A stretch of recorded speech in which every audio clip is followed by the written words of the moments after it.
every one of you being here with us and just joining us for Your Future is Promising. And I know it's going to be a great event. So I just want to, first and foremost, thank every single person that took part in organizing and especially our panelists. Thank you so much for being here with us this morning. Um, I'm getting a message to adjust the volume. I hope you can hear me a little bit better now. I don't know if you guys want to nod, just so I'm sure. All right, thank you so much for letting me know that.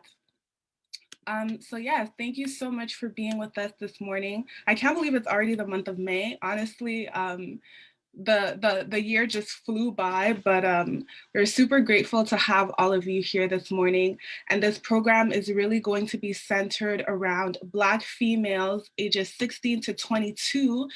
And we're really just here to give some practical advice on how you can succeed as a Black female student in post-secondary education.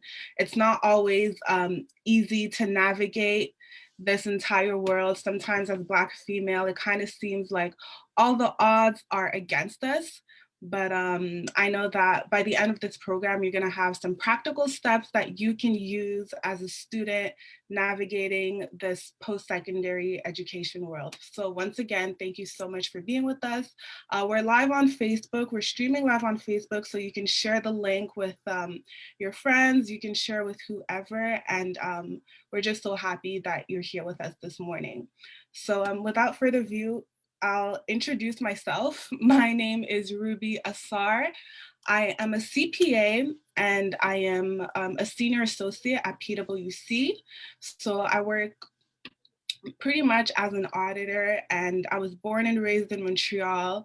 I'm super passionate about diversity, about inclusion, and most importantly, about helping young Black female succeed and thrive in this world. It can be tough on us. It can be discouraging. Sometimes, there's only so many no's that you can hear, but I'm really, really passionate about just making sure that everyone gets the opportunity that they deserve and that your voices are heard, that you just really leave an impact on this world. But today's program is really not about me. It's really about our panelists that we have here, that we're so happy to have you all. And you guys are really like the essence of this program. So thank you so much for accepting the invitation. The first one that I have that's going to introduce herself is Sherilyn Brown Ayeyo. She's a student recruitment project supervisor at Niagara College, and she's also a past student of Brock University's Goodman School of Business in the marketing MBA program, and she's also from Niagara College's bachelor program. So Sherilyn specializes in marketing and recruitment strategies, specifically those centered around closing the academic gap among the various student groups by removing socioeconomic barriers through access and inclusion. So she's a strong believer in the popular phrase, an education is a passport to the future. She works diligently and closely with students to ensure their success through proper post-secondary transition and workforce techniques through apprenticeship, outreach, and retention efforts. So clearly she's we're really fortunate to have her with us this morning. And I'm gonna let her speak for herself. I don't want to give too much away. I'm sure that, she is going to let us know all about herself and what she is passionate about and how we can, have some practical advice to succeed as Black females in post-secondary education. So over to you, Sherilyn. Thank you so much, Ruby, for that great introduction. So I'll share my screen with you. Hopefully you can see this. Yes, we can. Thank you. Okay, are you seeing the full thing or are you seeing like a snippet? Because I have two screens, so let me know. I think it's the full thing. I'm not sure. No worries, it's okay. If you can see it, that's perfect. All right, so oops, give me 1 second. Technical difficulties already. Okay, perfect. So good morning, everyone, and thank you for having me here today. Are you still seeing the PowerPoint? Yes. Okay, perfect. Perfect. So thank you for having me here today. And again, thank you, Ruby, for such a great introduction. As Ruby mentioned, my name is Sherilyn Brown Ayello, and I am a recruitment project supervisor at Niagara College. I must first say, when I was approached with this opportunity to speak with you today, I was elated, ecstatic for many reasons, but specifically because I too was once where you are, seeking answers, looking for all the resources that I can possibly get my hands on to make an informed decision. Not to mention, this global pandemic has changed the dynamic of things that many of us are familiar with, hence creating more uncertainty than ever. However, I am happy that organizations like these feature Black females are able to bridge that gap in our society that we desperately need by having these initiatives to bring resources to your doorstep, or in this COVID time to your living room, dining room, couch, or wherever you are, but from the comfort of your own home. If I'm looking down, my camera is here and you're down here. So I'm actually looking at you, just so you know. All right. So I applaud you today for taking the time out of your busy Saturday morning to join us. Now, it wouldn't be fitting to start this presentation without giving you a bit of a background on myself. So I was born and raised in rural Jamaica. So that makes me an immigrant. I moved to Canada at 17 years old by myself with a plane ticket, an empty pocket, a USB with a resume, and a dream. Landed a job on my second day in the country, and that was the start of my journey. So being a part of a family of 14 siblings and living below the poverty belt meant that priority was not just myself. Therefore, the little I made on like minimum wage was not just for me, but had to be sent home for my family to assist. So I say all that to say, many of us in the audience today may currently be facing similar dilemmas that may be hindering us from certain steps.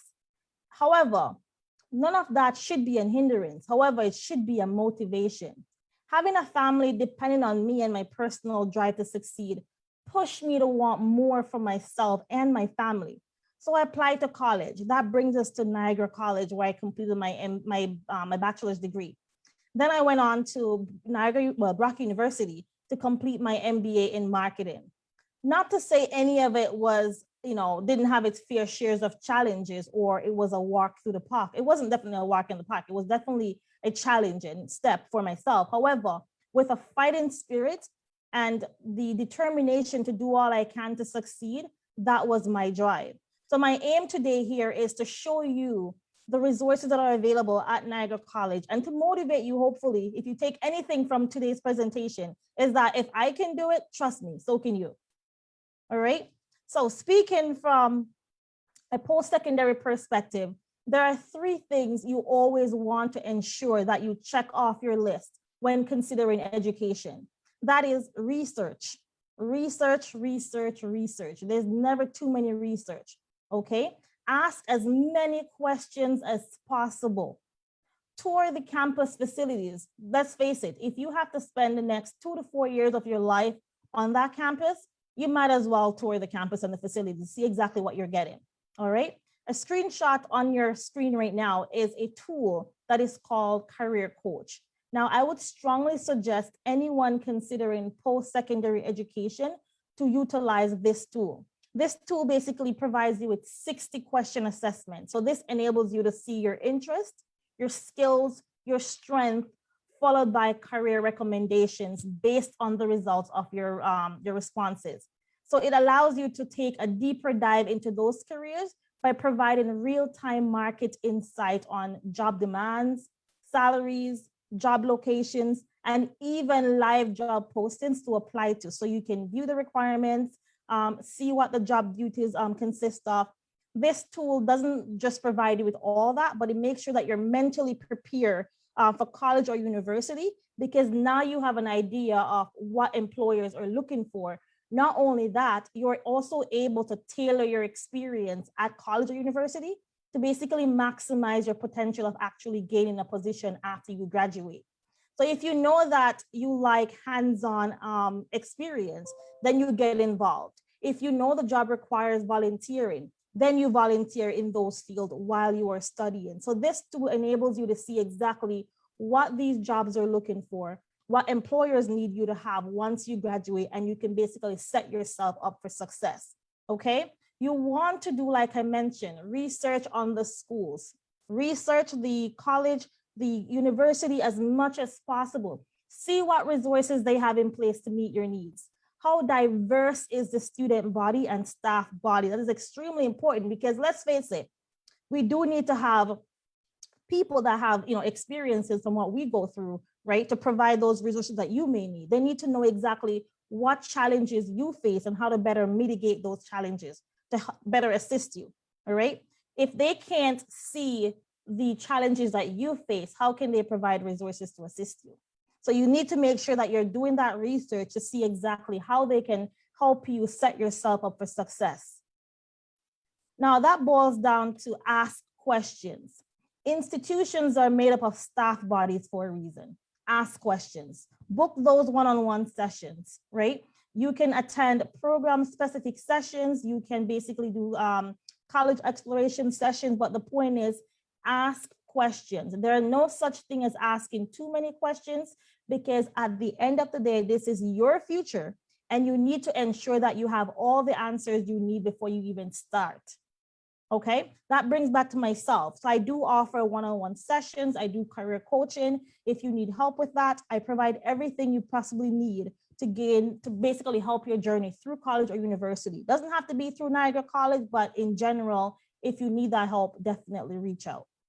The other thing I would strongly suggest looking at as well, what does the college look like or university look like in terms of how are your classes delivered? Is it a small classroom, a large classroom? How much attention will you receive? If you have questions, is someone able to answer you right away, right? So at Niagara College, we offer a lot of experiential learning. That is, you get to practice, right? As I mentioned before, some employers may be looking for experiences that you have gathered throughout school. So this is where you want to work closer with your professors, work on projects, research, right, among other things, but you definitely want to get involved while you're at school, utilize your professors as much as possible and get those experiences you need to build on. Now that brings us to where your journey may be at the college or university. So at Niagara College itself, if your journey begins with a certificate, a diploma, a bachelor's or apprenticeship, it doesn't matter. Just reach out, attend those program-specific sessions based on your interest and ask those burning questions. See how you can go from one area to the other within the college or what partnership they have with other universities. Earlier, I mentioned my journey started at Niagara College with a bachelor's degree.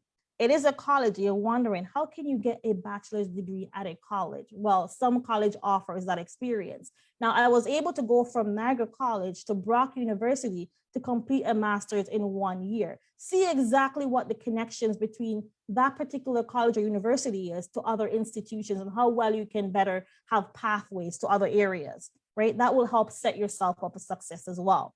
All right. The other thing is, as I mentioned, hands-on experience. I cannot stress this enough because while you're in school, if you look at job applications, they're all asking you how many years of experience you have. And you're wondering, wait, I was just in school. How can I have years of experience? Now, this is where it plays a massive role to get involved. Volunteer, look on campus for part-time positions within your field. Now, on your screen, you're looking at learning enterprises offered at Niagara College. Basically, what these are, they're on-campus businesses that are open to the public to purchase goods and services that are offered by our students. So our students gain hands-on experience by working with the public, and they can add these to their resumes. However, if they're looking for part-time positions, they're also able to be employed in these areas. So that includes like the greenhouse, that includes the spa. We have a 5-star dining restaurant on campus. There's a winery, a dental clinic, among others. So again, I urge you, do your research, see how you can get a comprehensive experience at these institutions to set yourself up for success once you graduate. The other thing I will briefly mention as well is research and innovation. This is where our students excel. And I would strongly suggest you do the same as well, because as you know, we have so many things fighting against us naturally as Black females, right? So why not add those extra competitive advantage to your belt to make sure that when you graduate or in the future, you will be at the top just as much as the other person, right? So with that being said, at Niagara College, we pride ourselves on the research opportunities that our students get to be a part of. Among that is like experiential learning. We do have companies within the Niagara region or Ontario that will reach out to us asking for students to basically take part in the researches, whether it's market research, product research, among others. An example I will provide is a peanut company reached out to us asking if we have students that will be willing to see if they can create a biodegradable packaging. We did just that.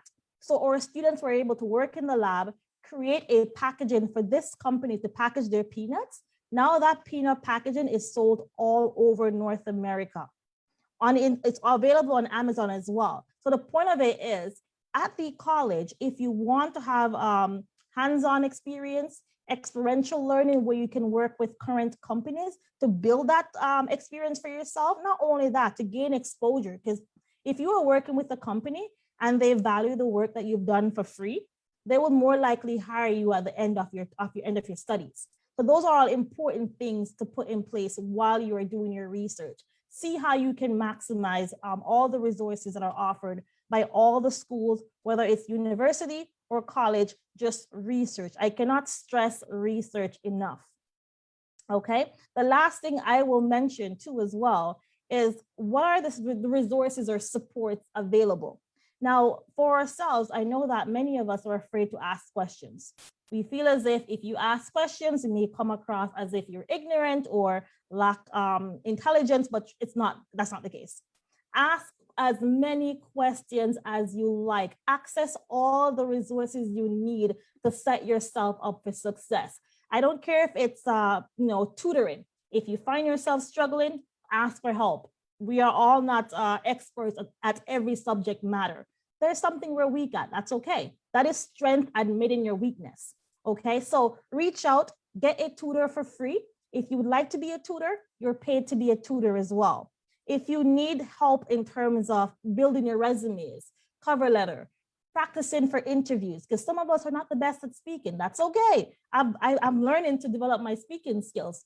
I think I'm not so bad after all, but the point is, someone is there to help you practice your interviewing skills, how to talk to employers, what are the questions they may potentially ask you. These things will help you land that position, and they're available even after you graduate. So it's not like you have to be a student. You gain access to these resources, and then once you graduate, we're like, okay, bye, there you go. No, you have these services after graduation as well. All right. And then the last thing I will talk about, I did mention that, well, that was the second to last. This is the last. The last thing I will actually mention is how to connect with myself.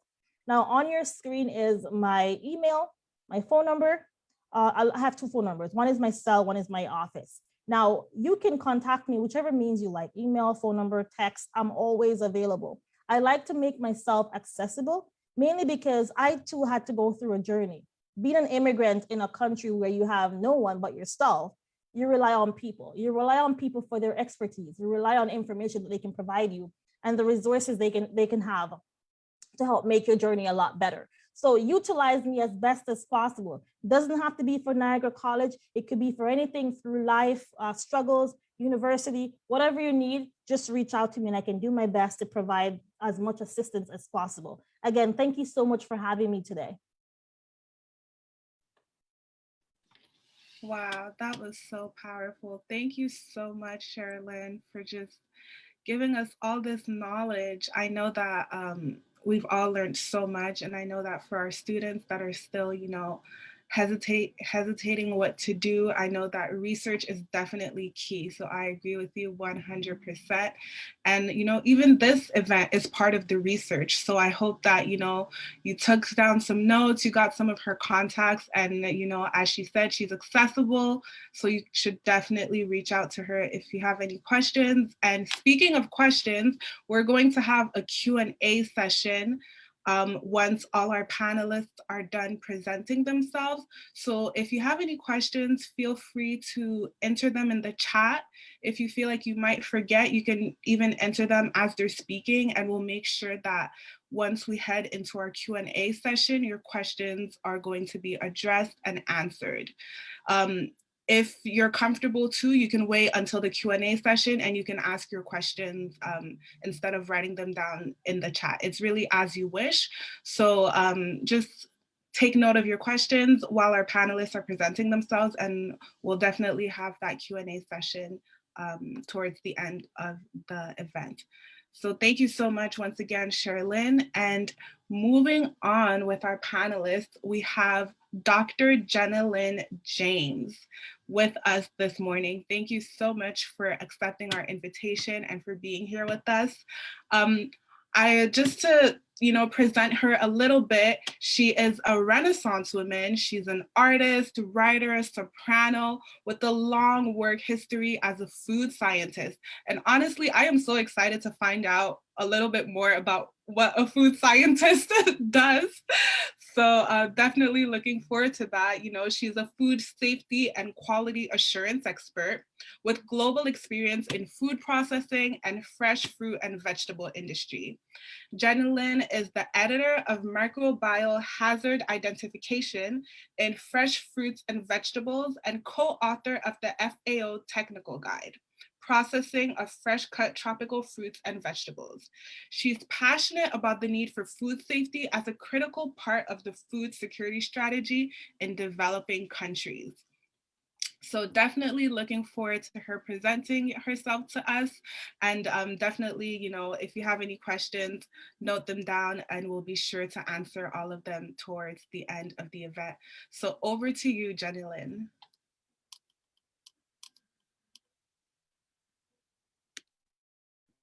You're still muted.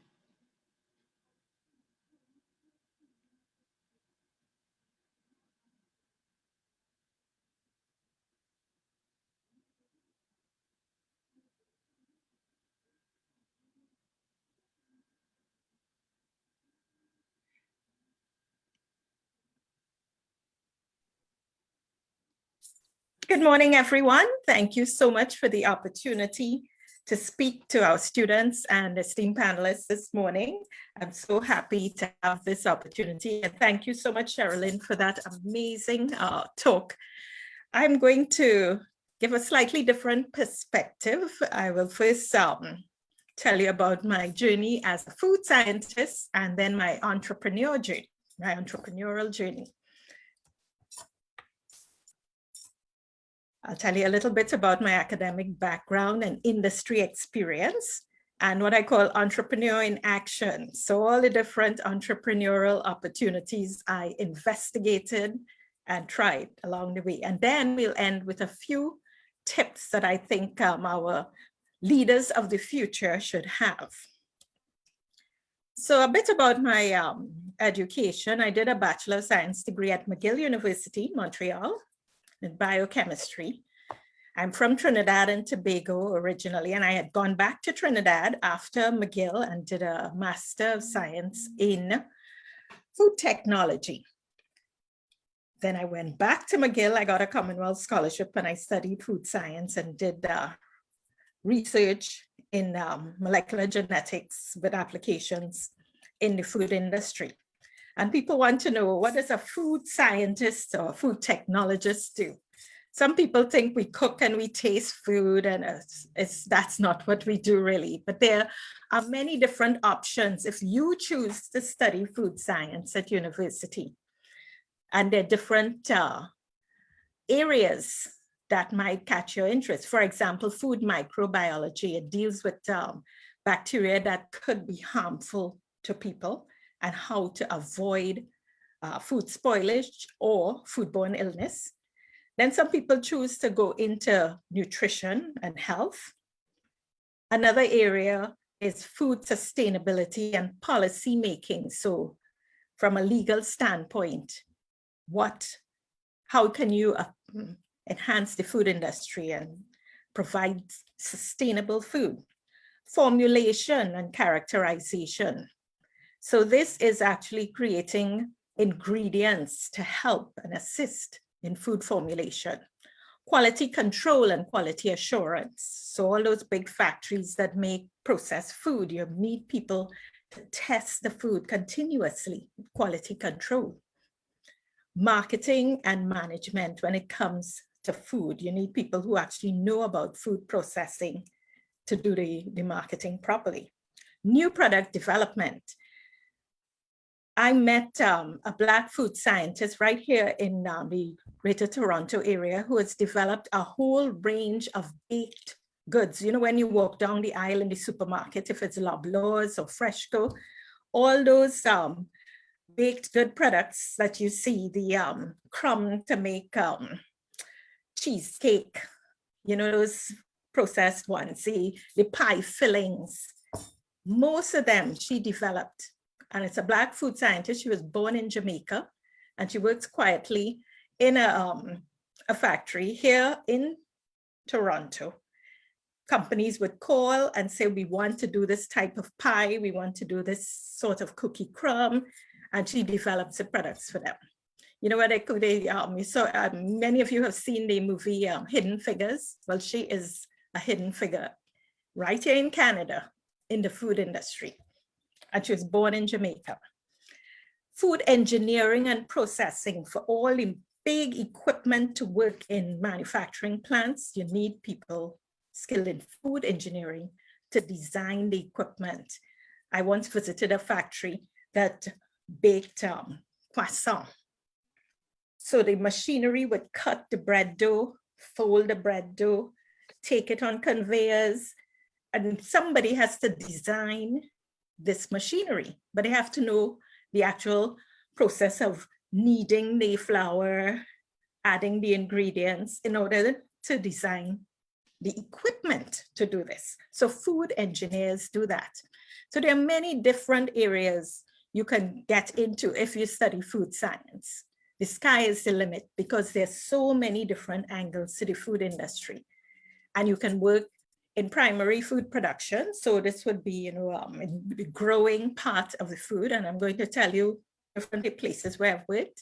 You can work in food processing, making value-added products. You can also work in large catering facilities, the airlines. So the sky is the limit if you study food science. There's so many options open to you. A little bit about my work history. So after I graduated from McGill, I did research at Florida A&M University, and that's a historically Black college based in Tallahassee, Florida. And my research was the post-harvest handling of muscadine grapes. So when I talk about primary production, for product to go from point A to point B, you have to know how to handle the product, how to ship it, especially fresh food.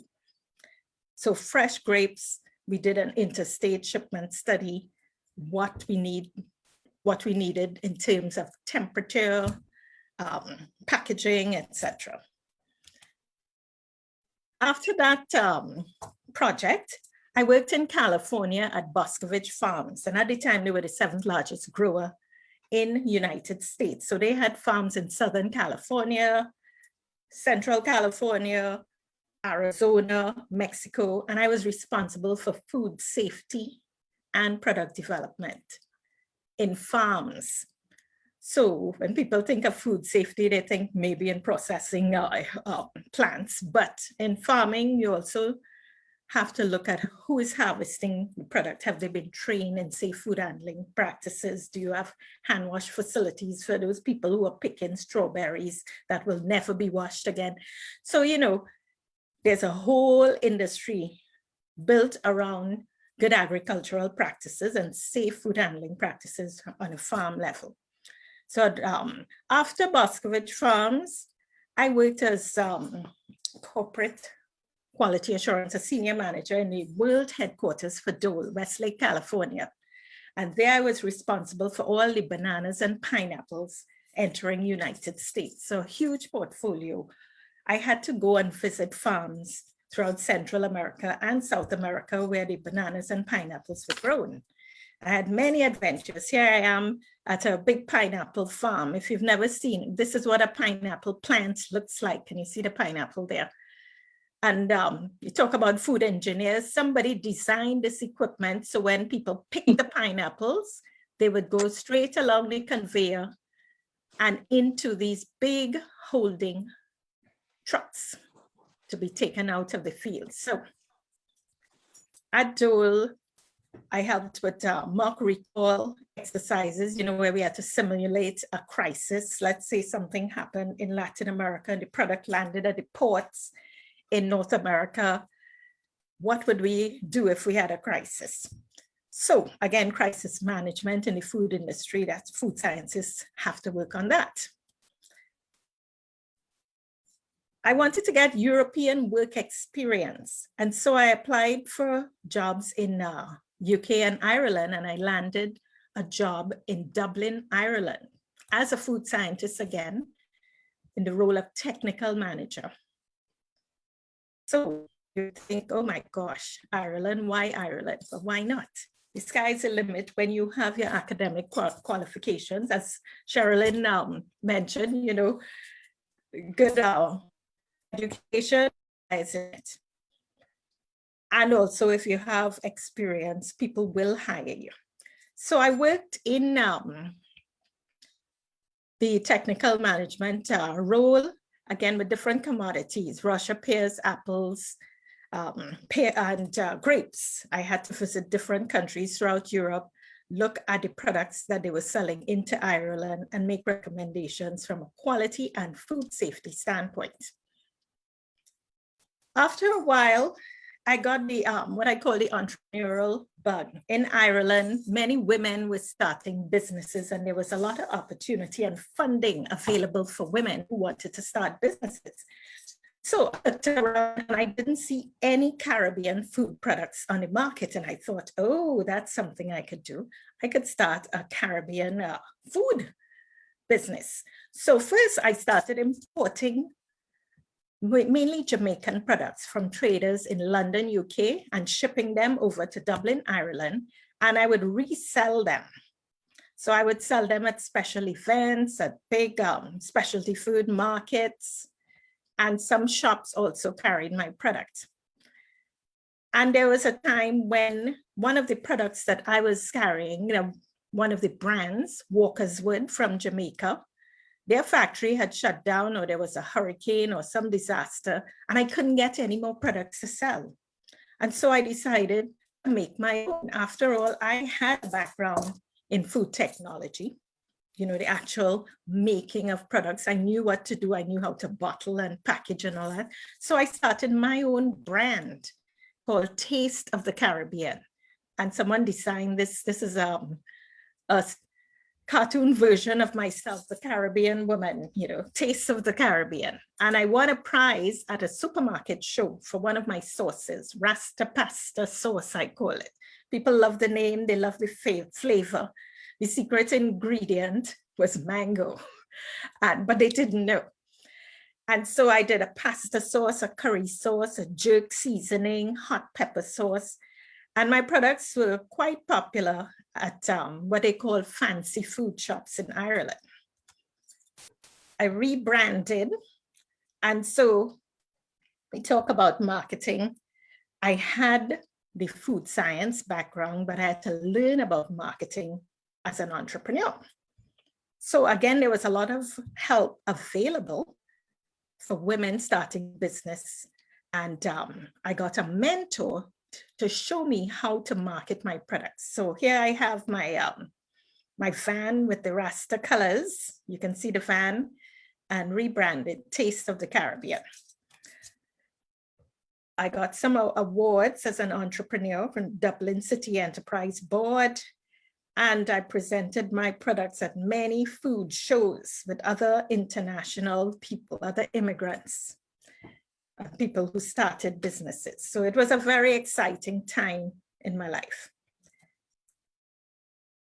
Another exciting moment was when I appeared on the Irish Dragon's Den promoting my Caribbean sauces. So just imagine a Caribbean woman living in Ireland and selling Caribbean sauces to Irish people. anything is possible. You just have to put your mind to it and just work hard, and the opportunities come to you. That was my experience. Then, however, there was a worldwide crash, and the Irish economy just crumbled when there was a worldwide recession. So 2009, it became very difficult to sell products that were not familiar to the Irish population. And so my business folded. Everything stopped. People were not buying anymore, and I lost everything. When you lose everything, what do? You can't just crumble up in a ball and just wait for time to pass. You just decide what to do next, where to go next. And so I decided to move to Toronto, Canada. I never lived here before, and I didn't know anybody. I just came with some savings and a dream. So I looked for jobs, and it wasn't easy. Despite having international experience, most employers wanted Canadian work experience, and I didn't have any. So it was very difficult very challenging, I should say, to find employment.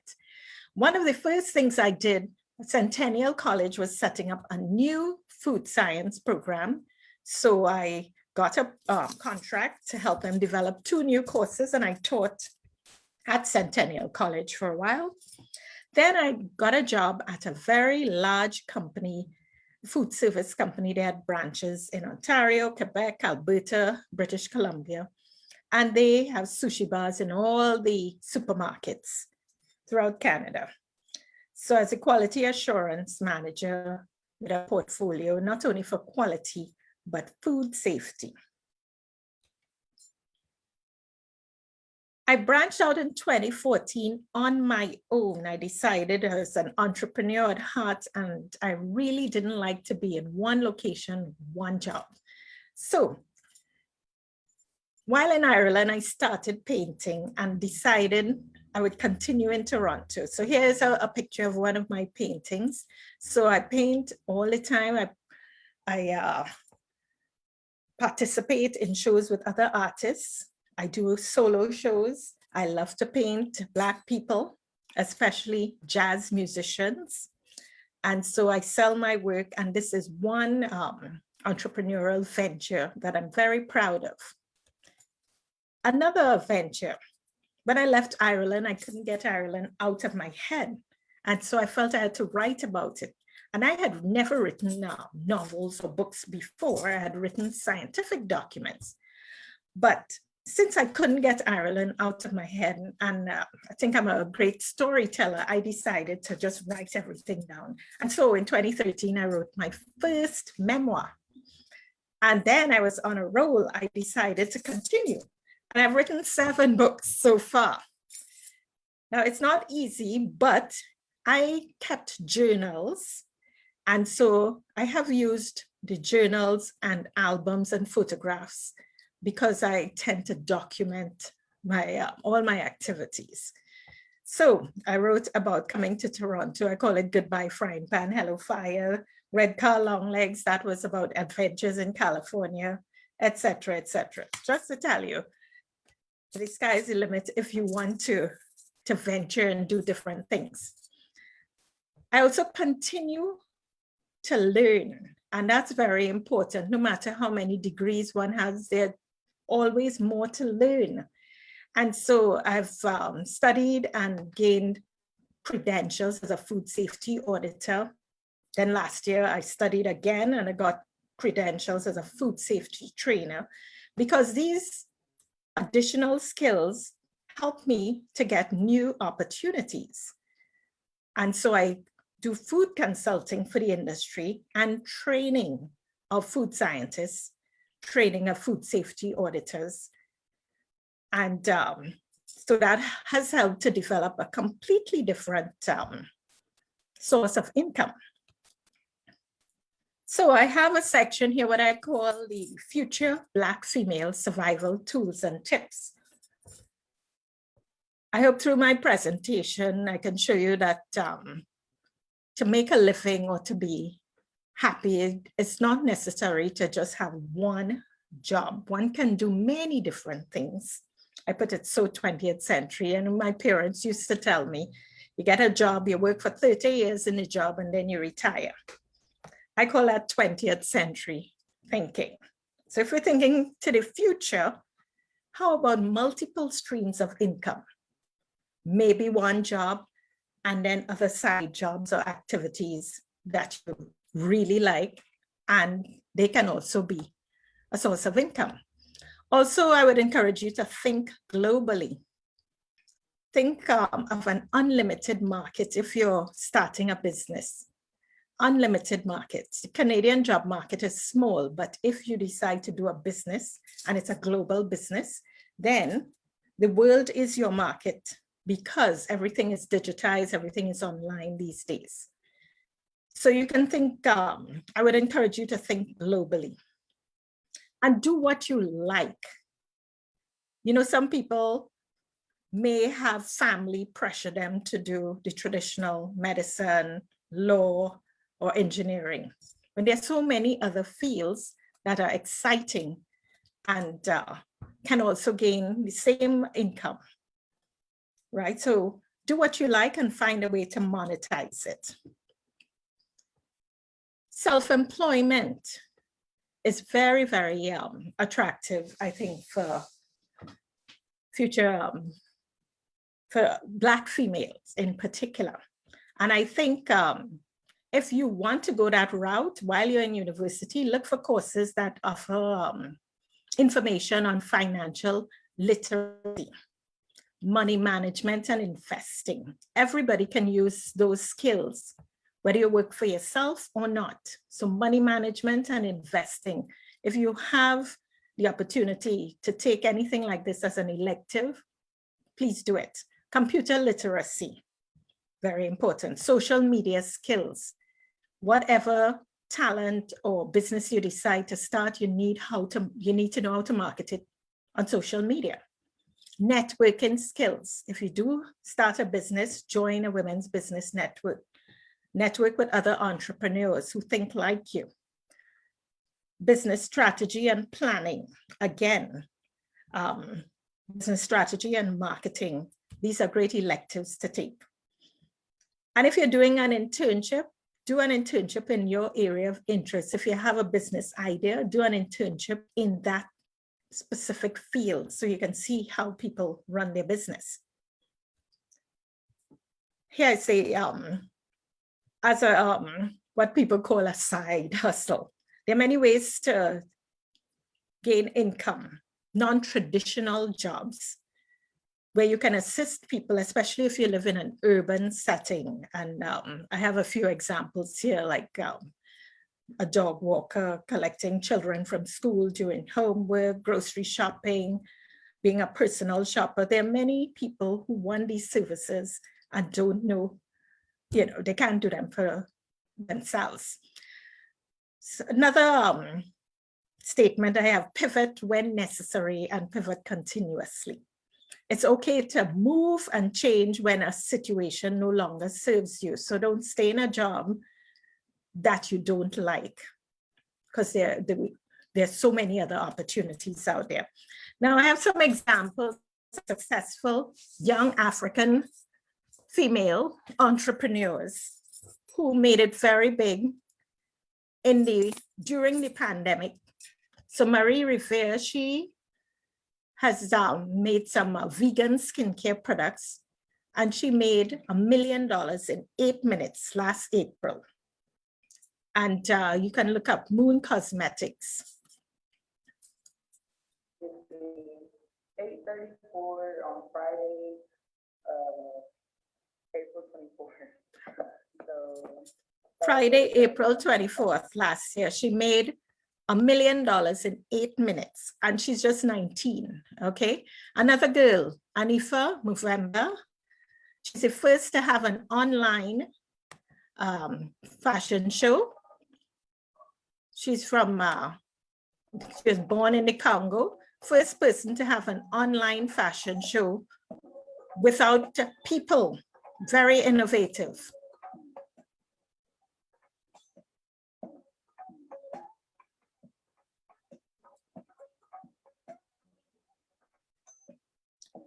So another one who's well on her way to becoming a millionaire.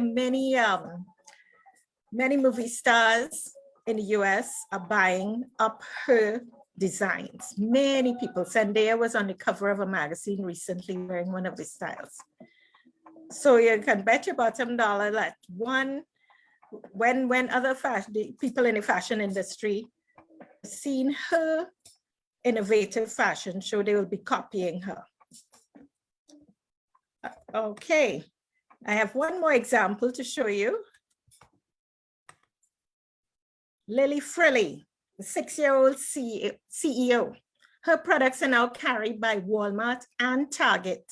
So frills and bows and lunch boxes, backpacks, another millionaire. And she made her millions within the last 12 months during the pandemic. So these are some examples of very successful Black female entrepreneurs, people to emulate.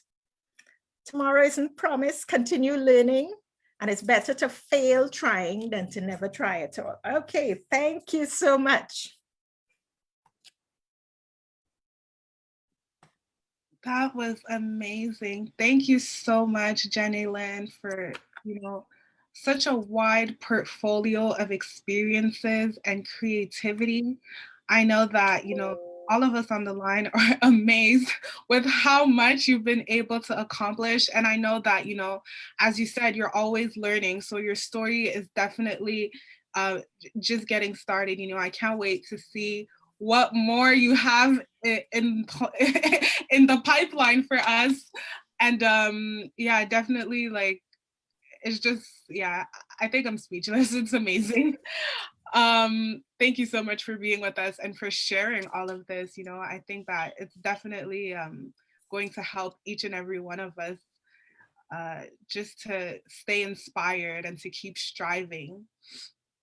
So as I mentioned before, if you have any questions, you can keep them for later. You can post them in the chat right now, post them in the chat later, whatever comes to your mind. We're here for you. We're here to serve you, and we're here to answer your questions.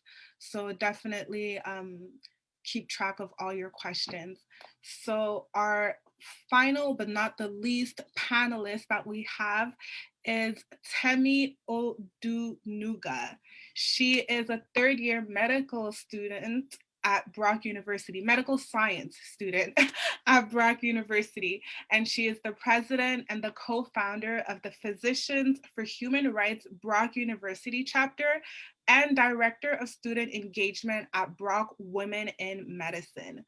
Temi loves to travel, exploring different places, different cultures. And before the pandemic, she worked as an educational tour leader for Bright Spark Canada. So that's all that I have on my end, but I know that she's going to give us a lot more about herself so we can get to know her and learn more about her. So over to you, Temi.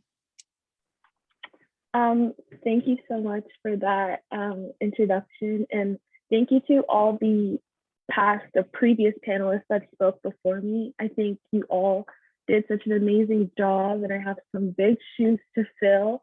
But I'm going to kind of be a bit casual in terms of like my presentation and what I'm going to speak on today, because I'm coming from a background as an undergraduate student. So I'm going to speak on my experiences of transitioning from high school to my life in undergrad and how I'm kind of navigating the futures and the next step, because I'll be entering my 4th year next year, which came faster than I can imagine.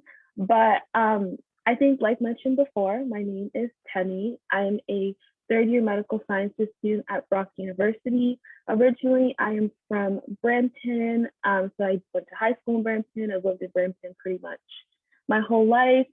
And within Brock, I've worked as a residence don, as a student engagement peer mentor, as a mentor for first-year students in a co-curricular program.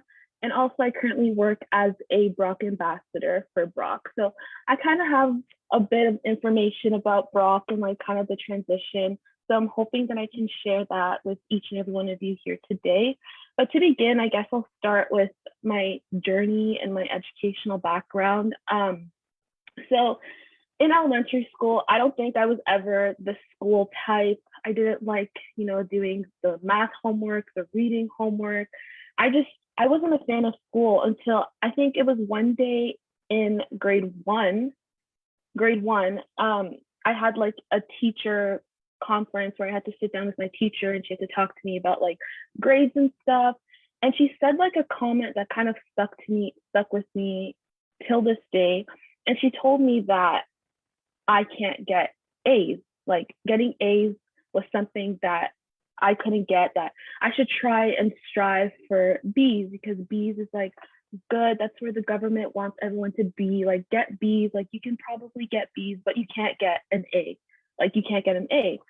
And in my head, I was in grade one, like what did I know about like that phrase? Like it just kind of like blew over my head. And then I remember coming back home and telling my parents, I'm like, yeah, my teacher said like I can't get A's, so like I don't need to get A's. And my parents, they kind of were very upset. And they told me, they said, let me tell you from now, don't let anyone ever tell you that you can't do something. So I'm going to start my talk on that phrase. I think as Black women, as young Black women, we're kind of already at a disadvantage. So society kind of already has put a label on us, has put a stereotype on us. So it's our job as kind of like the new generation and the generation to coming up to not let those phrases and let those stereotypes and let other people's opinions kind of define who we are, because we have the capacity to achieve great things. And I honestly think that we are the next generation of change makers. So if we kind of let those stereotypes and those negative connotations start to kind of define who we are, we won't be able to achieve the great things that we are capable of achieving. So since then, I was just like, okay, so I can't get A's, what do I do? So I didn't really take school seriously until maybe grade 7, 8, because I realized, okay, high school's coming up, it's about to get serious. Let me just take school a bit seriously so I can do good in high school, I guess.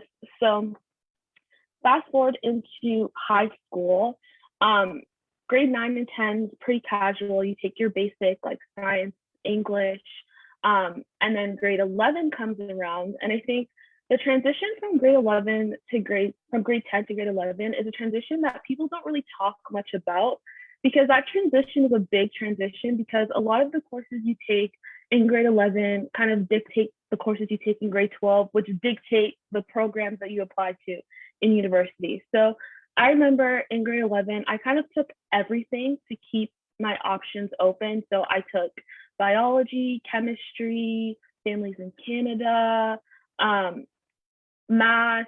So I took like a big mix of everything, because at that time I didn't know what I wanted to do or what I wanted to be. And looking back at it now, that is completely okay. It is okay to not know what you want to do, what you want to be, because even though people say time is not on your side, you do have time. You still have time to like make decisions, like change your mind, like don't let the pressures of other kind of influence your decision, because I did to a degree, which is unfortunate, but you learn from your mistakes.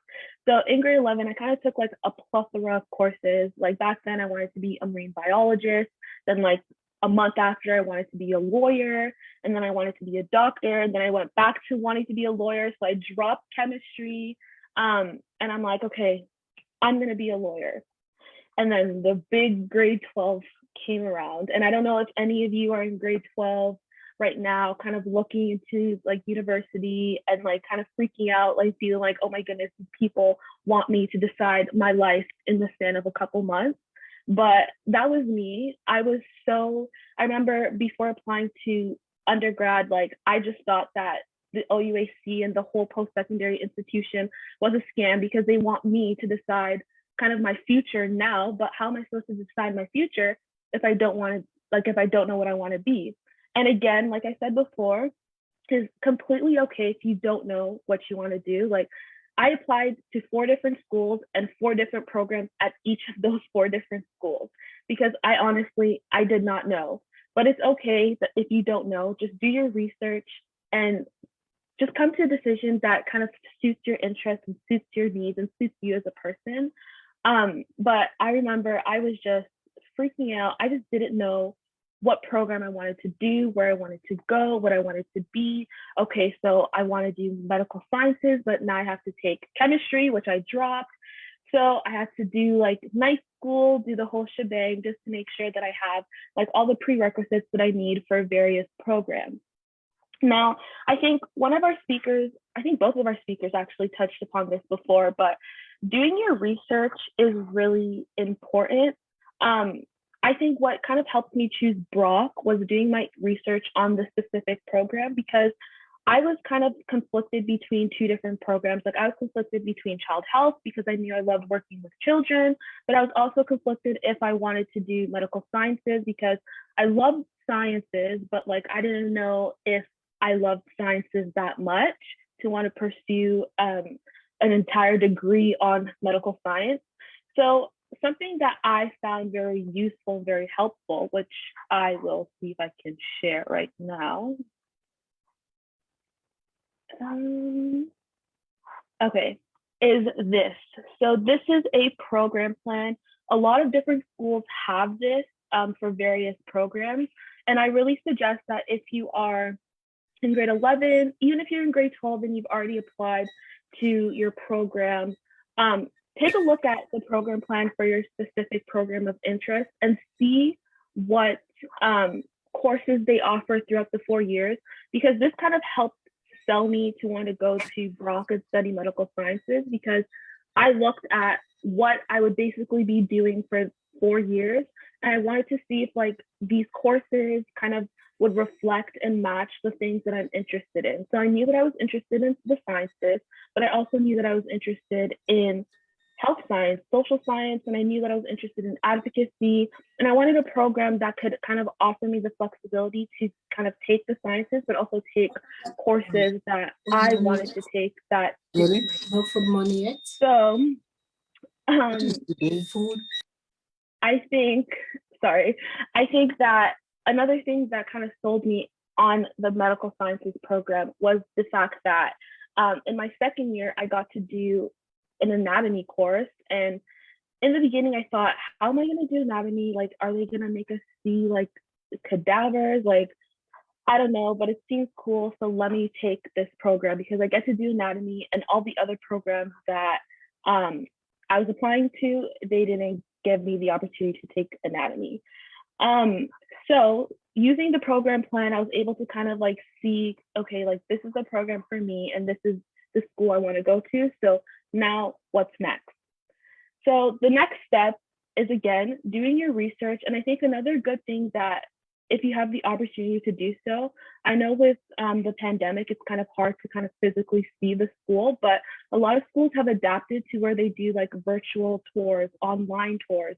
So like I mentioned before, I worked as a peer mentor. So one of the things that Brock kind of implemented for incoming students was organizing engagement communities where students will be kind of like grouped with other students within the similar program, within the similar faculty, and they have a mentor who's like an upper use student of that faculty. So definitely like join those engagement communities, do virtual campus tours, because in the beginning, my mind was set on Western, and then I toured Brock, and again, I was sold. So actually physically seeing the school, seeing the campus environment, seeing future potential profs, like really can impact kind of your decision and the way that you perceive the school and how you see yourself fitting in within the school's atmosphere. So do those campus tours, even though right now it's virtual, it's even easier because you don't really have to go anywhere. You can like see like 3 different schools in all one day in the same spot. So do those campus tours and see like if the school kind of like fits your vibe per se, like fits your vibe, and if you can see yourself in that school atmosphere, because it really sucks going to a school where you don't feel comfortable and where you don't feel kind of heard and represented. So do the extra research and see if the atmosphere also suits your needs. So now I've tackled kind of like the process of applying and like doing your research. And now you've picked your program. And I think high school teachers do a really great job at telling you this, but it doesn't really hit you until you get to university. But high school and university are not the same thing. I know in high school, we're so used to teachers telling us that, okay, we have a deadline coming up, or like, okay, if you need help with this, like, come see me. I'm going to be doing X, Y, Z. But in university, you have to do a lot of that digging for yourself. So if you need help, you have to kind of like take that extra effort and go to your prof and get help. Go to your student success center, get the extra help, go to your academic advisors, because you have to do a lot of that for yourself, because the profs don't really they don't hold your hand, basically. You have to kind of navigate this on your own. And you do a lot of growing up between high school and first year, but you do a lot of growing up for the better. So just kind of keep that in mind, that once you get into university, that the transition is going to be hard. There are supports and resources, but you have to kind of do that extra work and take that extra step to kind of find what you need. And the university will obviously support you through it. But if you kind of like don't seek the extra help, you would be doing yourself a disadvantage and a disservice, because like I said before, they don't hold your hand and you have to do a lot of the digging yourself.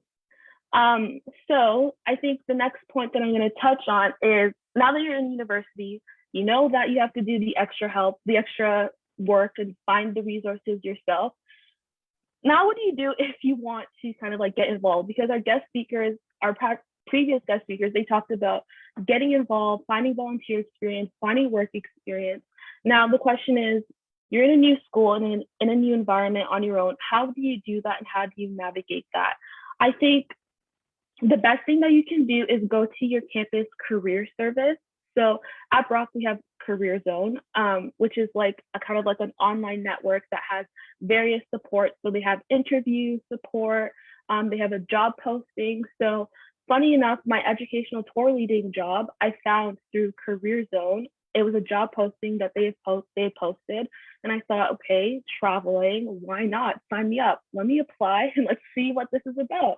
So doing that kind of like extra legwork and like going to your career services and like using the supports will kind of like help you get that little push to open so many doors. Not only that, but they also do like resume building, like resume review. So if you need help with your resume, like don't be afraid. I think if you're going to take anything from my talk and from this presentation, is don't be afraid to ask for help. Like, don't be afraid to kind of like tell someone you need help and what you need help with. Because like I said before, if you don't express that you need help, the help unfortunately will not come to you. So don't be afraid to say that you need help. But if you need help with like your resume, like go to the Career Zone and like get the help. They can look over your resume, help you tailor your resume to a specific job that you want to apply for. So do that kind of extra legwork, go to the Career Zone, and also join clubs.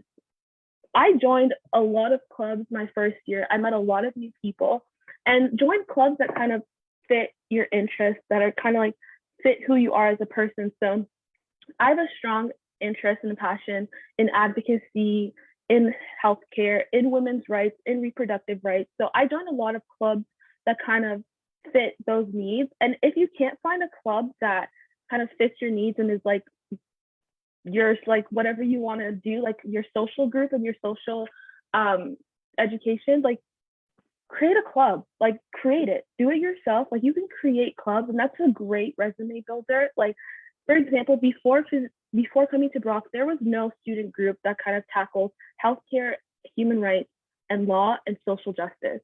And I thought, you know what, we don't have that at Brock. Unfortunate, but I'm going to create it. So I decided to start a club called the Physicians for Human Rights at Brock, a student group. And right now we are entering into our second year. And I think if I didn't take that step to want to create something that I know that will be really great for the campus atmosphere, it wouldn't have happened. So definitely, if you don't see a student group or a club or something that is not there for you, do that extra legwork and do it yourself. Because not only will it look great on your resume, but you also get the opportunity to build skills as a leader and get to say that you started something from nothing. And like I said before, if your school has kind of like a clubs page or a clubs hub, definitely go there and like search through the clubs and like see, okay, there's a club for people who like to cook. There's a club for African students. There's a club for students in the Child Health Association. Like definitely join clubs because that's where you get to meet people, build connections, network with others. And I've met a lot of different people who've kind of like helped me throughout my educational career and educational journey through joining various clubs and student networks and student outlooks. And I kind of go on the same kind of like bow and little tangent that I'm on. If you have a passion for advocacy and if you see something kind of like that your school lacks on, so I knew that at Brock, we could do a lot better in terms of kind of like the support that we have for our Black and Indigenous and identifying students and our students of color. But in first year, I thought like, okay, if I say something, like who will listen? But that's where I made the mistake because as students and as high school students, undergraduate students, as people, like we have the power to make change. And like I said before, I really feel like our generation is the generation of change makers. So we really have the power to make change. So I decided that in this year that I knew that there was something lacking at Brock in terms of like the support and what we have for our students of color. What are we going to do about it? So I decided with another friend of mine to kind of like go to the dean of our faculty. And I said, okay, Dr. Blah, there's a problem at Brock within our faculty. And I think that we need to fix it. And this is a way that we can fix it. So for the past like couple months, I believe 2 months, I was working with the dean and the associate dean to kind of work on the first ever BIPOC student-led town hall at Bloor University. So basically, our job was just to create kind of like that safe space for BIPOC students to kind of voice their concerns on anti-racism and oppression, both on and off campus, any problems that they were having, like in terms of like going to class and being the only Black person in a lab and sitting down in a lecture hall, getting taught about health equity and just social justice by someone who doesn't really look like them. So I decided to work with the dean so that we can create this town hall so that they can hear from the students, because I can say that there's this many things wrong with Brock, but I'm just one student and I'm not representative of the entire student body and it's all the students of color within our faculty. So I think it's best that if we have this town hall, we can bring this information back to you so you can know that this is the problem that's happening within our faculty and what can you do to support the students and to make it a safe space for everyone. So we had that happen on April 1st and it was amazing. Like it was more than what I could even imagine. Like students were really kind of voicing the things that they were kind of feeling at Brock and things that I didn't even know were an issue because like I said, I'm only one student and I've experienced things my way, but to hear it from another person's perspective is pretty eye-opening.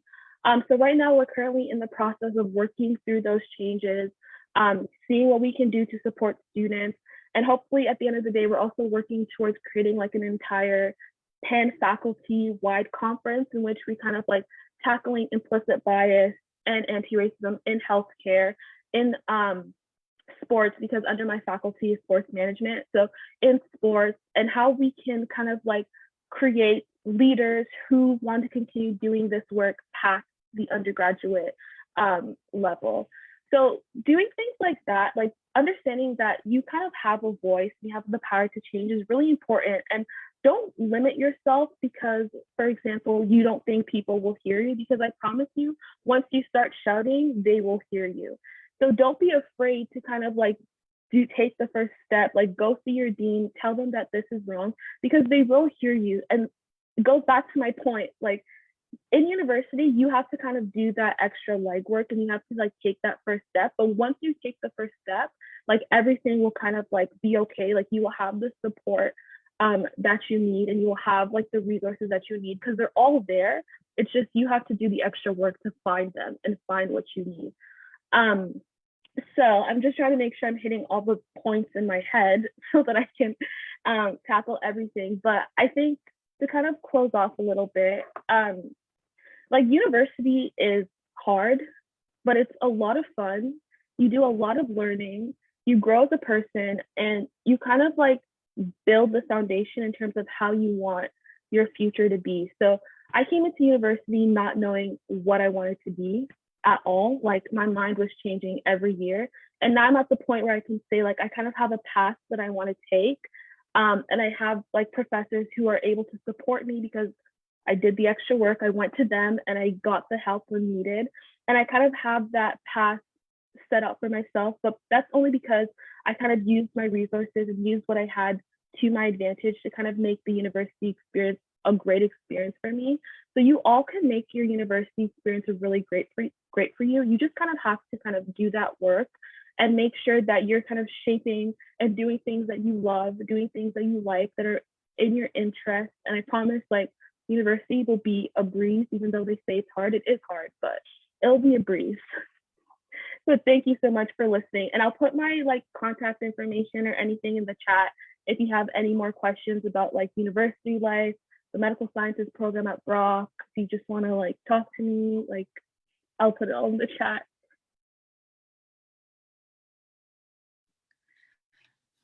So amazing. Thank you so much, Temi, for just sharing with us your experience. You know, it's so funny, as you were speaking, I can totally relate to getting to grade 11 and having people like, you know, ask you, so what's your plan for the future? I was just as confused as you are and as indecisive as you are, switching and flip-flopping between careers every other month. But definitely, like, I agree with you, you know, it takes time, and you know, you're not supposed to have it all figured out at 17 years old. And I think, you know, our panelists, you know, you guys all made it so evident to us that, you know, you can flip and you can change and you can pivot. And, you know, the theme that I've sensed with all three of you is really take the initiative. You know, if you have an idea, if you have a dream, follow it through, take the initiative, go ahead, knock on those doors, do the legwork, ask for help, you know, whatever it is that you have on your heart that you're passionate about. I think that we all have it in us to succeed. We just need to be willing to, you know, take that step. And it takes a lot of courage, but I know that we all have it in us. And it's been great having all three of you join us just to give us some practical steps. And I know that we have all these tips at our, you know, disposition to use. And so you can share your contact information with us, and I know that like, we'll definitely reach out if we have more questions or concerns. So thank you so much once again. If you have questions, you can put up your hand, you can leave them in the chat. There are a couple of questions that I've jotted down here, but I'll start with the raised hands. So the first person that I see with a raised hand is Elizabeth Zion.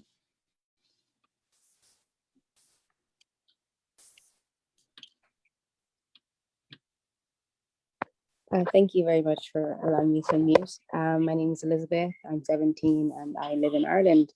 I'm currently a first-year student in UCD. And I just want to ask 3 questions, one for Ms. Jennylynd. I just want to ask, what is the biggest challenge dietarily in food production in developing nations specifically? Can you repeat, please? What is the biggest challenge dietarily in food production in developing nations in specific? Okay, well, in developing nations, you would find from a financial standpoint, they produce a lot of raw material that would be sold to developed countries. And in the developed countries, they're manufacturing plants that would make processed food. The processed food would gain it would be a higher source of income. So in developed countries, they make more money than the areas where the raw material is being grown. And so you'd find developing countries always, I'd say, at the bottom of the financial chain. I had the opportunity to visit Ghana last year. They produce a lot of cashew and cocoa. The cocoa would be, it'd have cocoa butter extracted and cocoa powder, and it would be sent to Switzerland. They make chocolates, they make millions from the chocolates, while the cocoa grower makes very little money. So from just from a financial standpoint, I think developing countries are always on the lower end of the financial chain.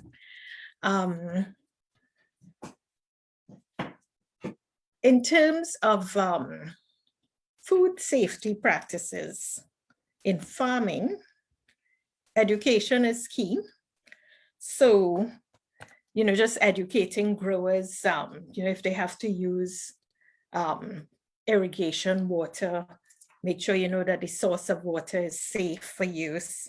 The people who are harvesting, make sure they are not ill, because their illness could be transferred to, let's say, the fruits or the vegetables that they're harvesting. Now in North America, we do provide toilets near the field or in the field, so people have somewhere to use as a toilet. I know in some countries, people just squat in the field and use it as a toilet. So there are many challenges, but I hope I've answered. I've given you a few ideas.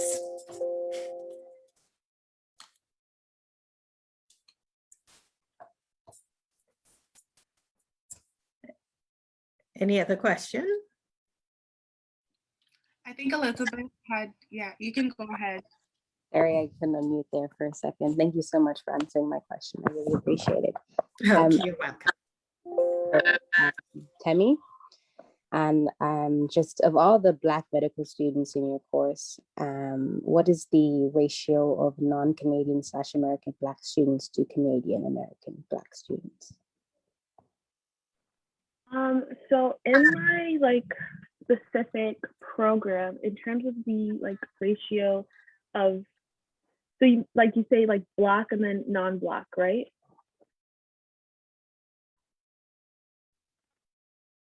I'm just gonna see maybe Black to non-Black ratio, but in terms of, sorry, I mean Black, Canadian and American students over Black and non-Canadian, immigrant students, basically. Oh, okay, the ratio.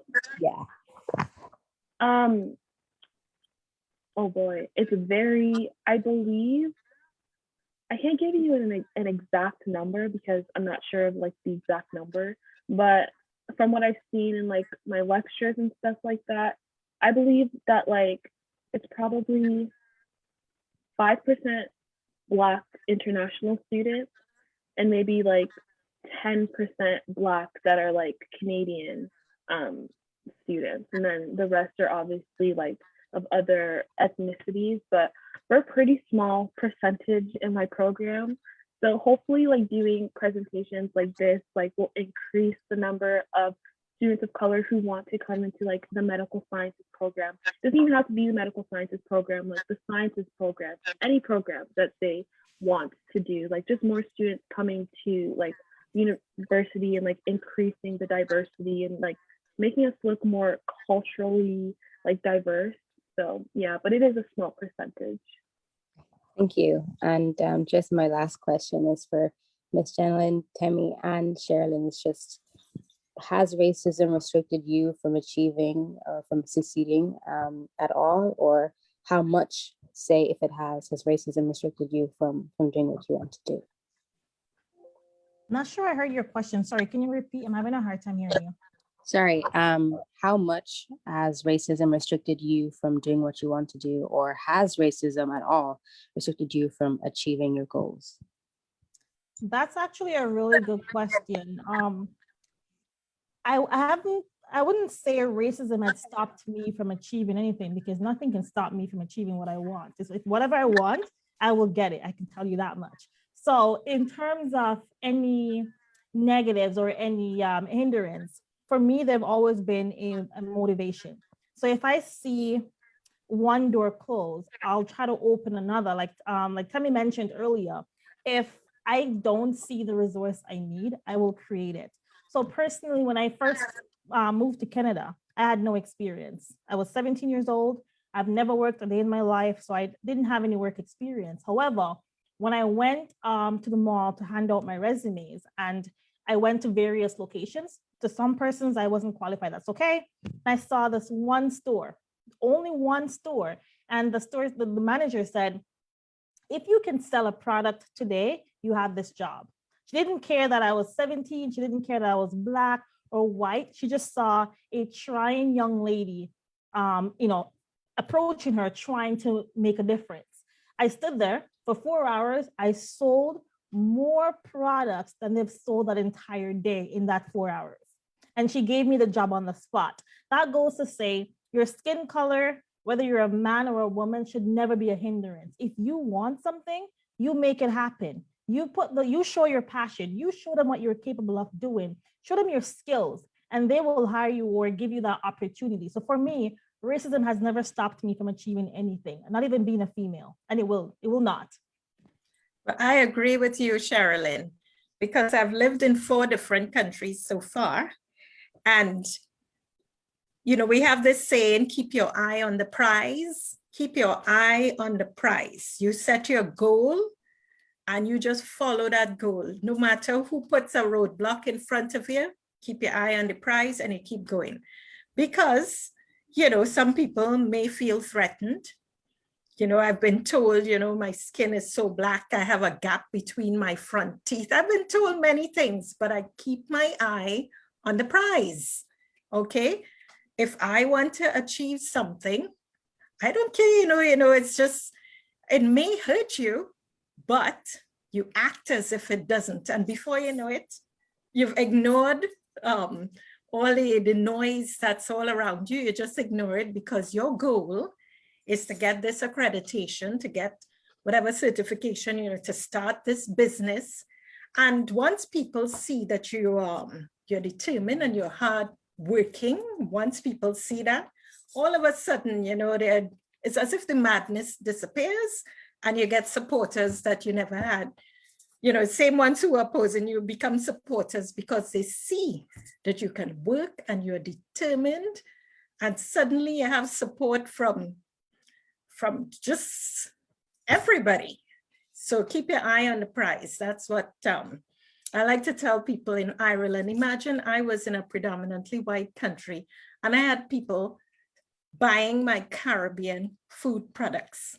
They knew absolutely nothing about Caribbean food products, but I worked like a maniac. And so I was always on TV and radio. Oh, come and do this for us. Come and do that for us. And I always said yes, even if I didn't know how I was going to do it. I would say yes. There was one radio station. They asked me if I could cater for 200 people, Jamaican food. I said yes. I didn't know how I was going to do it. I told them I'd make jerk chicken and rice and peas.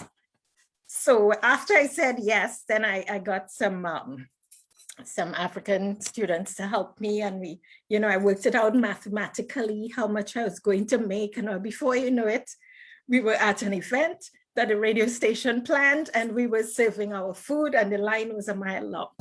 You say yes, you do your research, you find out how to do it, and after that you get more opportunities and more, but you have to be prepared to work, okay? And then the opportunities come to you. But I always say, ignore the noise, keep your eye on the prize. Yeah, I think honestly, the saying haters are your motivators. I think that you just can't let it get to you. And at the end of the day, try and just prove them wrong. So they've said that you can achieve this because you look like that, or you can achieve this because you talk like this. But take that and use that to prove them wrong. You said I can't do that because I look like this. Well, watch me doing the same thing you said I can't do.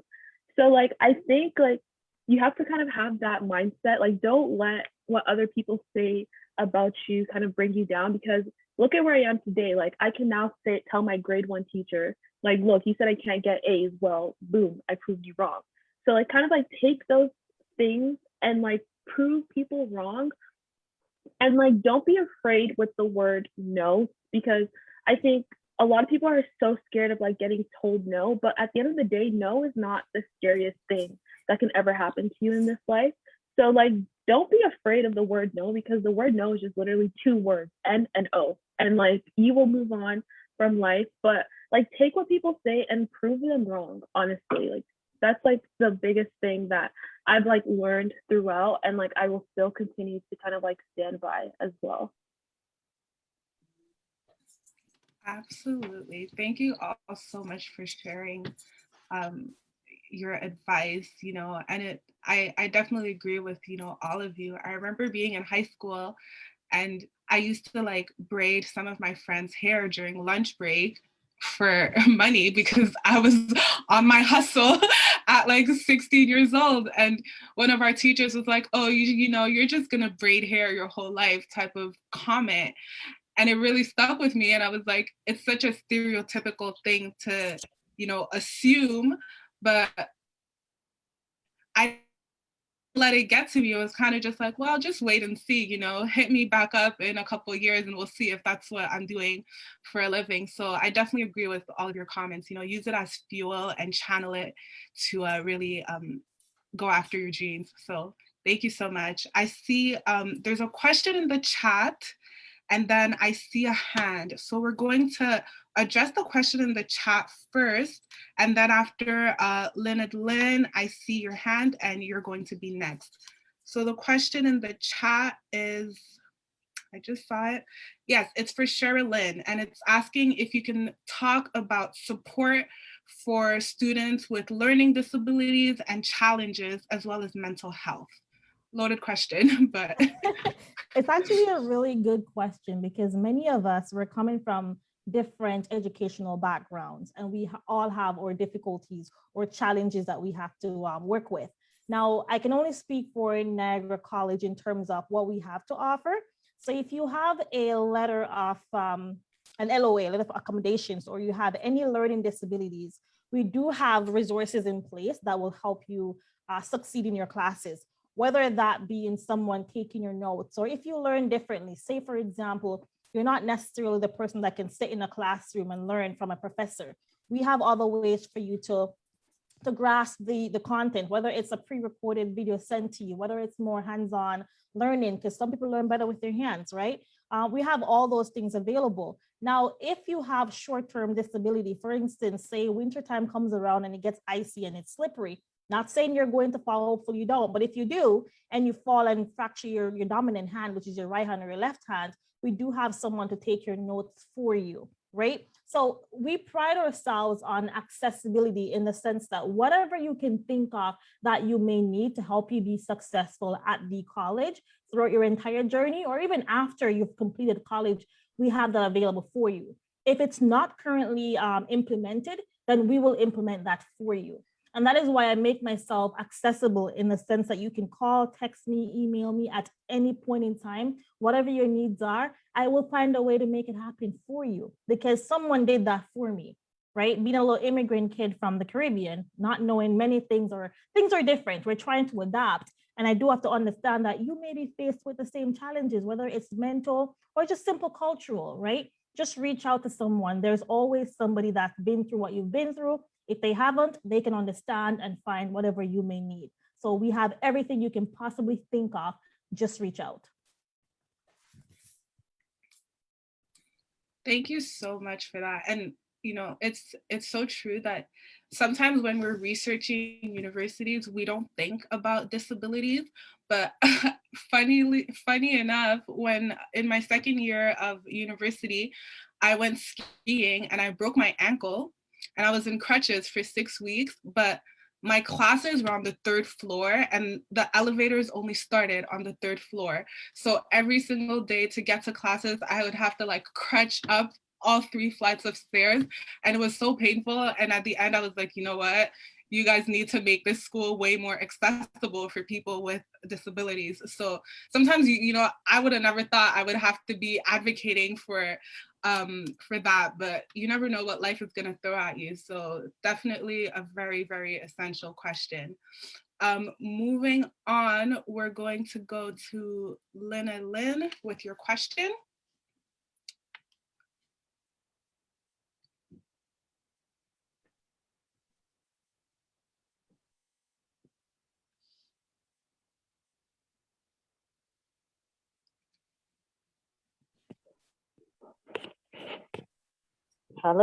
Hello, can you hear me? Yes, we can hear you. Yes, I'm on my mobile, so it took me a while to find the mute to unmute. Good evening, ladies. It's evening in England, but I think it's about, is it around 10 o'clock in Canada where you are? It's Now, 11:30. yes, I had no plan at all to speak, just to listen because I missed the beginning. And I looked carefully and noticed that there are three names on here with Lynn: Jennylynd, Lynn Adlin, myself, and Cheryl Lynn. And I said, and these ladies, I'm sure I heard a Jamaican background. Cheryl Lynn is Jamaican, yes, myself from St. Anne. And Jenny, I missed the beginning of your talk. I know it's going on, but it's a connection. And so I'm not sure in the Caribbean whether did you say Jamaican? No, I'm from Trinidad and Tobago I originally. thought, what is this Lynn, this Caribbean thing? I've got to speak. So it's interesting. First, I want to say the talk is very inspirational, and I wish more young Black women were on this call to listen to all of you, especially Temi, who is so young at the moment and so articulate. And I just wanted to hail you all, and of course, Cheryl, hearing about, you know, just arriving from Jamaica the next day, going into a shop and saying, this is what, you know, I'm going to do. Nothing is going to stand in my way. And we really need young women, you know, like all of you on this platform for the future, because we know what is happening to Black women all over the world, especially in the USA, with what's happening there. And of course, Jenny, being a painter, a scientist, a writer, because you said you lived in Ireland as well, and it's in you. You know, this is so motivating for our young Black women to hear that you can be anything, you can do anything. And I have a virtual discussion forum post George Floyd called Woman's View. So I've sent Jenny an Instagram. I looked her up immediately and would love to invite some of you ladies to come on Woman's View. We had 130 last Friday. I'm gonna try and link up so that you can equally inspire women in England. I know you're doing your bit and you know, you have enough problems there, but I think it needs to be global so people are hearing you, not just in Canada or that. I want you to come on Woman's View. And Ruby Asare, is that a Ghanaian surname? Asare. Yes, it Yes, is. my late father is buried in Ghana.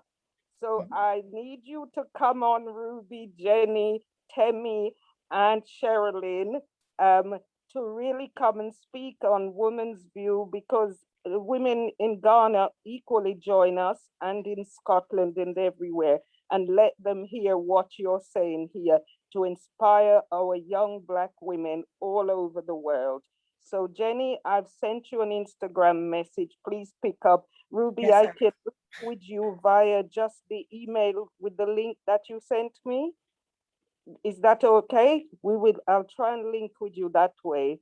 But I do want you to come and inspire our women in England as well. Thank you so much for allowing me to speak. Bless you. Cheers. Thank you, Lionel. Thank you so much. That was amazing. And Yes, all the way from the UK. That's great.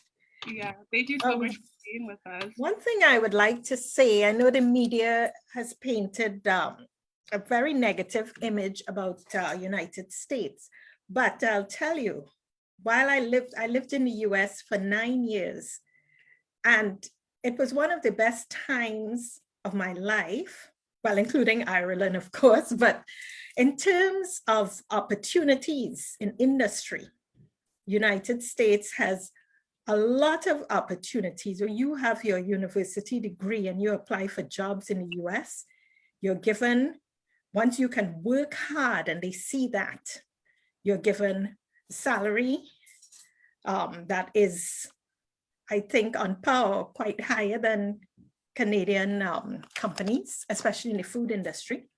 There are many, many food companies and more opportunities in the US. And that was my experience. I was given fabulous salary. I worked hard. I was given an increase. I worked hard. You know, it's just, the sky was the limit in the US. So even though the media paints this kind of picture of mayhem and disaster, you know, that's what's happening, you know, in social media and all that. But in reality, there are many, many more opportunities for work in industry in United States. So while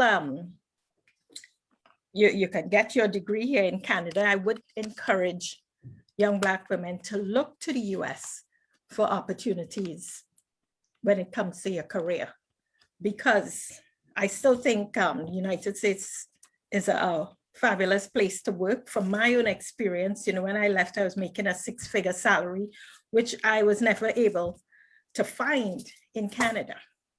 Okay, now I work for myself, so that's a different story. But you go where the opportunities are. Go where the opportunities are. Don't think that you have to you live in Toronto, you're born in Toronto, you're going to die in Toronto. No, don't do that. Don't think like that. Okay, think global.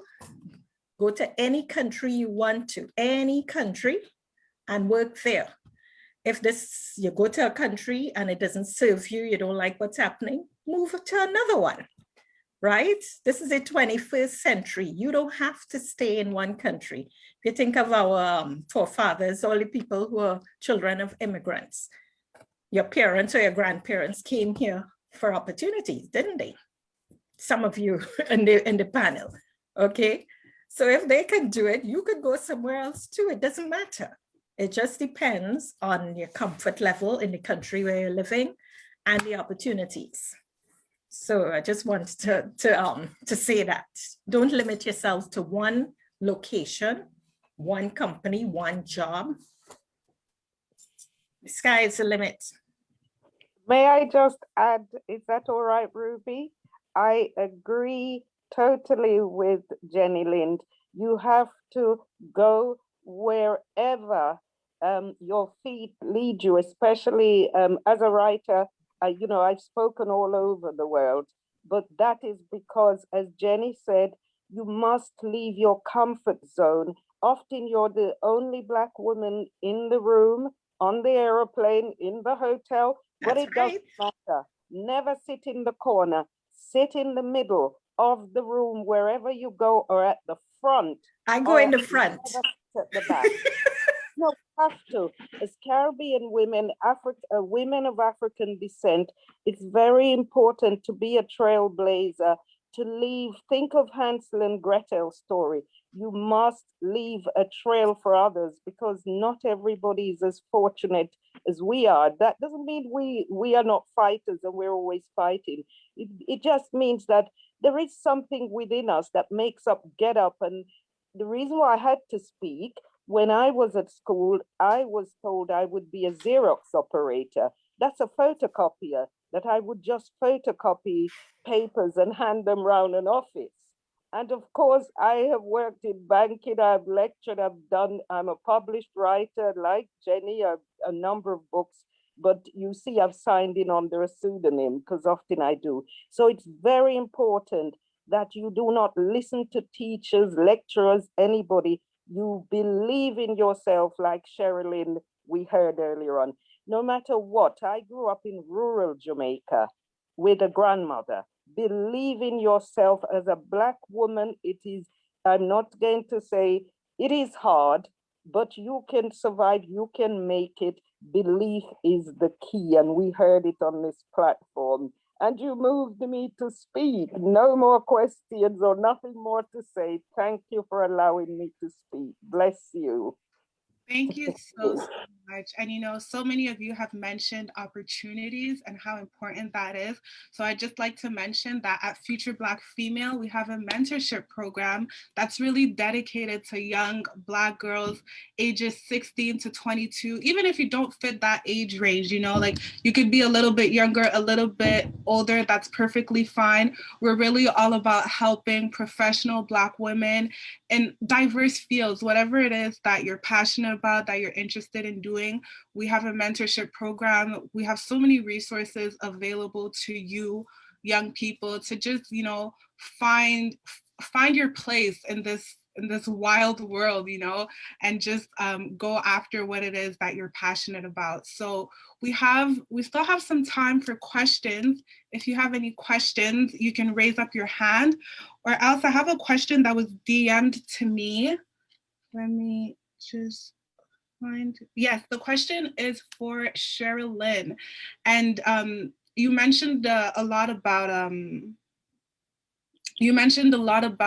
researching, and one of the question is like, how early should you start researching? Grade 9, grade 10, is that too early? Because Temi also mentioned how once you get to grade 11, then they're like, oh, what are you going to be? And there's kind of like, at what point do you start your research? That is actually a very good question. It's never too early to start your research. From a young age, we all have things that we would like to do. So which changes over time. Like Temi mentioned, 1 month you want to be a lawyer. Next month you want to be a teacher. That is completely fine. We're still trying to assess our interest level and to see where our skills and strength lies. So I would start, for me, myself, I started in grade 9. In grade 9, I dabbled with a few courses just to see what exactly I like, what I'm passionate about, because I operate on passion, not necessarily the money or other things, just passion. What can I create the most impact in? And how can I see myself waking up every single day doing this job that I can not just feed my family, but also be fulfilled as a human, right? Because we all need fulfillment.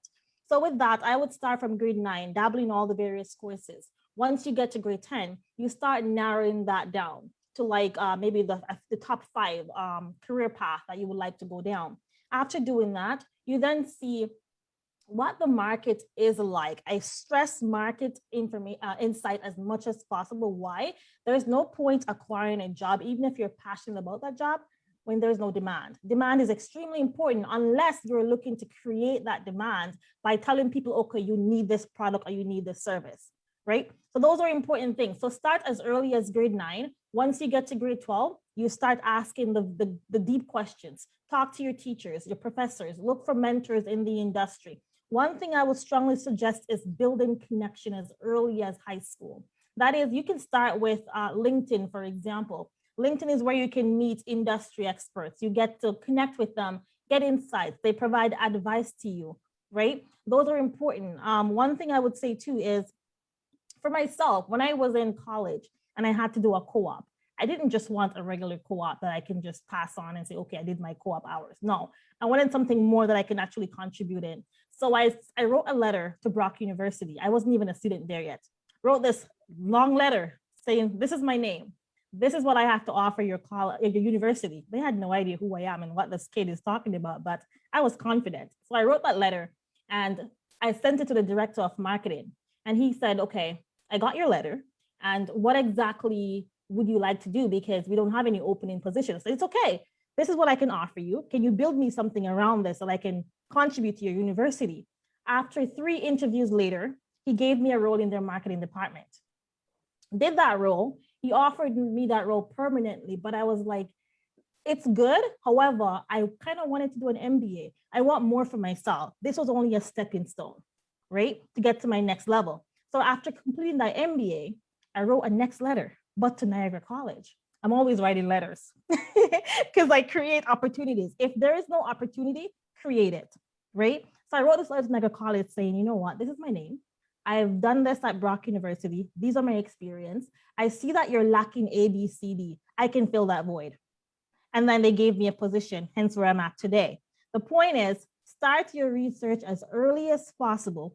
See where your skills are, see where your strengths are, look at the market insights, see what the demand is like, the supply is like, and how you can make a difference in that area. And then once you're ready for college, look at the college, see exactly how you fit in, what the body in terms of student body looks like, staff body looks like, what resources they have catered to us young Black females, right? And how you can even make a difference in that college as well. Because the idea is to stand out. Don't go and make a number. You want to stand out and create those abundance in opportunities for yourself when you graduate. So again, start as early as possible, grade 9 if you can. If not, it's never too late. We all can start at 30, 40, 50 years old. There's no time limit on anything. Just do whatever you can at any point in time.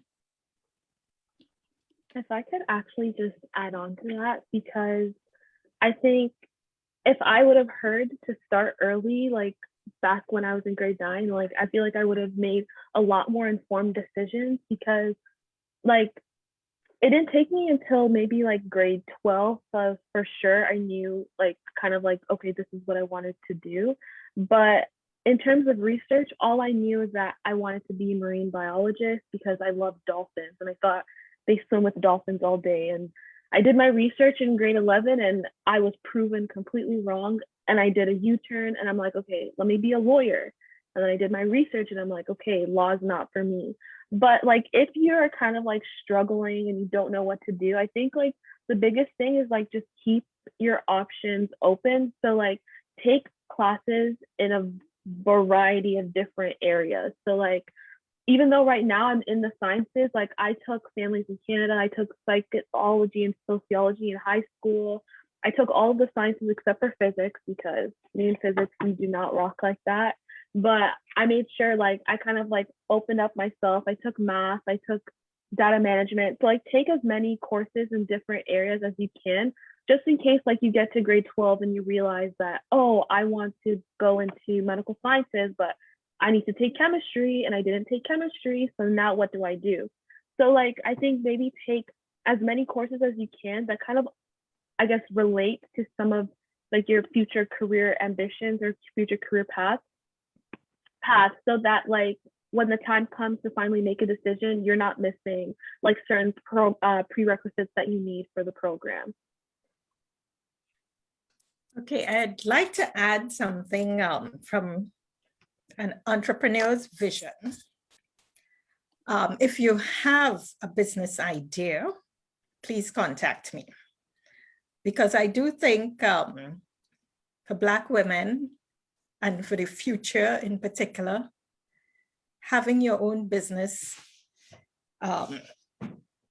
leads to self-fulfillment and financial independence. I mean, there are just so many benefits. So you get a foundation in university. And remember, you can continue learning, because after you finish university, that doesn't mean that you stop learning. You continue learning and you get all the skills that you need to run your business. There are certain areas of business that will always be there. Food, because everybody has to eat. Everybody has to eat. So anything around food, you know, a niche product or just basic food, everybody has to eat. So a business in food. The cosmetic and beauty industry is huge. Women love to look pretty, okay? So if you have a great idea in cosmetics, I showed you the young girl in the US. She made $1 million in 8 minutes with her special vegan skincare products, you know, people who have eczema and all that. I mean, she just keeps selling out because her products are that good. So cosmetics and beauty, you have a great idea. You learn the basics, you know, do chemistry courses, learn whatever courses you need. Plus, of course, money management, whatever courses you need. And while you're studying in school, you're experimenting with products. So by the time you graduate, you know what you're going to do. And do an internship in that type of business and learn how are they running? their cosmetic business. Learn what from other people who are already doing it. Waste management. Waste management. So waste companies are a necessity. We generate waste all the time. Millions, I saw on the internet, a few people in the UK, women in particular, made millions running waste management companies. They hire trucks, they hire staff to collect waste, millions, okay? Because everybody, you know, in the city, rural areas, you know, you have to remove waste. It will always be there. Next industry, it's kind of morbid, but death. Everybody will die. We will. There are a group of young women in Mississauga, Black women who are running the, I think it's the first Black-owned funeral parlor in Ontario. And they're doing very well.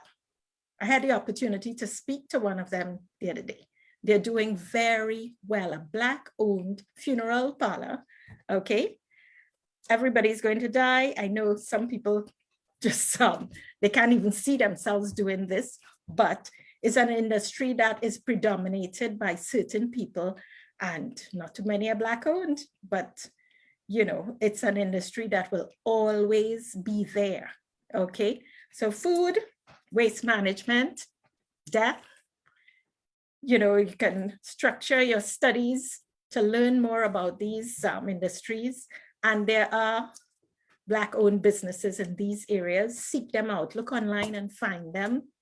See if you can go and speak to people, intern with them, find out what you need to study to get into this type of business, because those opportunities will always be there if you want to start a business in those areas, okay? Absolutely. Thank you so much to all our panelists, Jennylynd, Sherilyn, Temi. Thank you so much for being with us this morning. We don't want to keep you past 12 because that's the time we gave you. And so just thank you so much. I know that you've shared your resources in the chat. So for everyone that's on the meeting, please take a screenshot, write it down. Make sure that you keep these networks with you. We've mentioned, you know, numerous times how important it is to build your network as early as possible. So definitely jot those down. And if you think of any other questions, feel free to reach out to them. So many gems have been dropped in the past 2 hours, you know, so I know that you've gotten your piece, and definitely check out the Future Black Female website. We also have a lot of resources. So it's www.futureblackfemale.com. You honestly, there's no excuse for you to forget this. So definitely check us out, look at our resources, and I will now leave it to Tapo for some closing remarks. Thank you, Ruby, and thank you everyone that has taken their time out on a Saturday morning, afternoon, or evening, depending on where you are around the globe. My name is Tapo Chimganda. I am the founder of Future Black Female. We're not-for-profit here in Canada, but we're global facing. So it's always exciting to connect with young people from all over the world. If you don't already follow us on our social media, we're on LinkedIn, we're on Instagram, we're on Facebook, and we're on Twitter.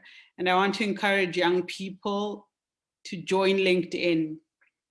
That's not often the social media platform we think about for youth, but if you're ambitious and you want to go places and you want to learn and you're set for a successful future, join LinkedIn, join our network there. My network is your network, Ruby's network is your network, Temi's network is your network, Sherilyn's is your network. So we're here to support you. We're here to make sure the Black women of the future, as Temi says, your generation is set for change. My generation was too, and I'm sure others have been. Every generation thinks they'll make a big difference.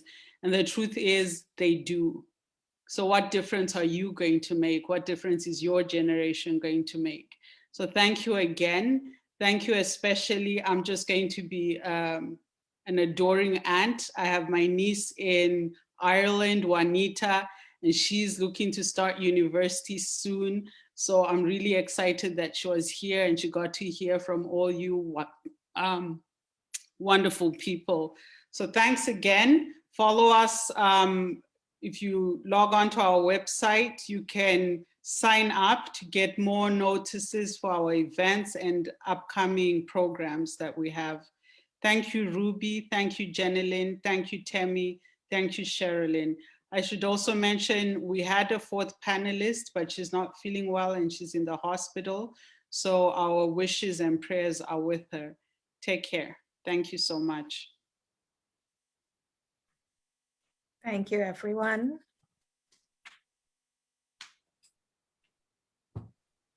Thank you so much, everyone, for joining. I hope you enjoy the rest of your Saturday, and definitely reach out to any of us. Yeah, bye. Bye-bye.